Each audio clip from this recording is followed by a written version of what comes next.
Well, good Tuesday morning as we are in an Arctic freeze right around here. Again, all the schools are canceled. It is cold outside. In fact, it's pretty cold in my study because the furnace quit. There's a little valve that won't let the propane gas flow. And without the propane gas, there's no fire. And without fire, there's no heat. Uh, so we've got a couple little electric heaters, but it's better somewhere else. It's pretty chilly in there.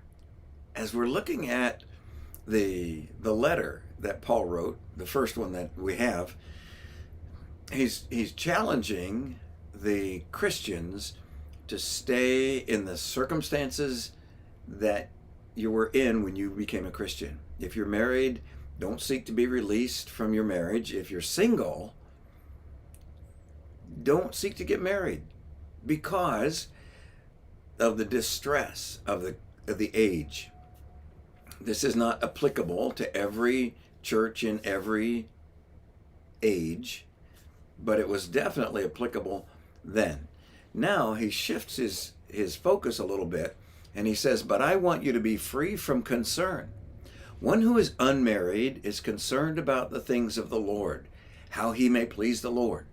But the one who is married is concerned about the things of the world, how he may please his wife, and his interests are divided.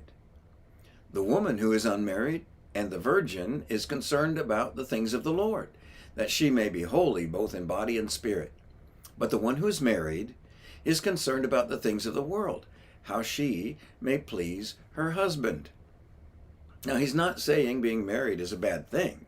He's not saying that at all. He's just saying the way it is, if you're married, then you have interests divided. You are interested in the things of the Lord and the things of your spouse. And that's all he's saying. He's not saying marriage is a bad thing. He's just saying, I want you to be aware that if you're married, then your interests are in the church and in your spouse. So you will not be totally 100% devoted to the things of the Lord. I like the idea that he's presenting, but even those of us that are married, our covenant of marriage ought to be in line with our relationship with Jesus. If Christ is the head and of the man and the husband is the head of the wife and the home, then things line up just like they should. But our interests, it's true, are going two different directions. Both directions are good. But Paul is saying in that day and age, in that culture, it's going to be full of distress and trouble for the Christian home because of the political upheaval, the persecution that was about to happen.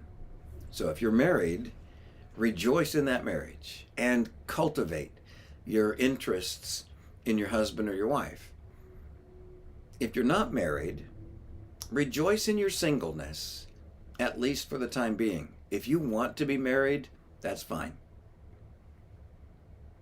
But just know that while you're single and unmarried, you have an advantage in being able to devote your thinking, your time, your talents, your treasure, yourself completely to the things of the Lord. So if you're single currently, then currently rejoice in the fact that you can devote yourself totally to the Lord. Now, if you want to get married, you pray. You ask him about that. For some, he has given the gift of singleness. For the rest of us, he's given the gift of marriage. Either way, God bless you. He loves you. Married or single, he loves you. And our proper response is to love him and love one another. So we love you too.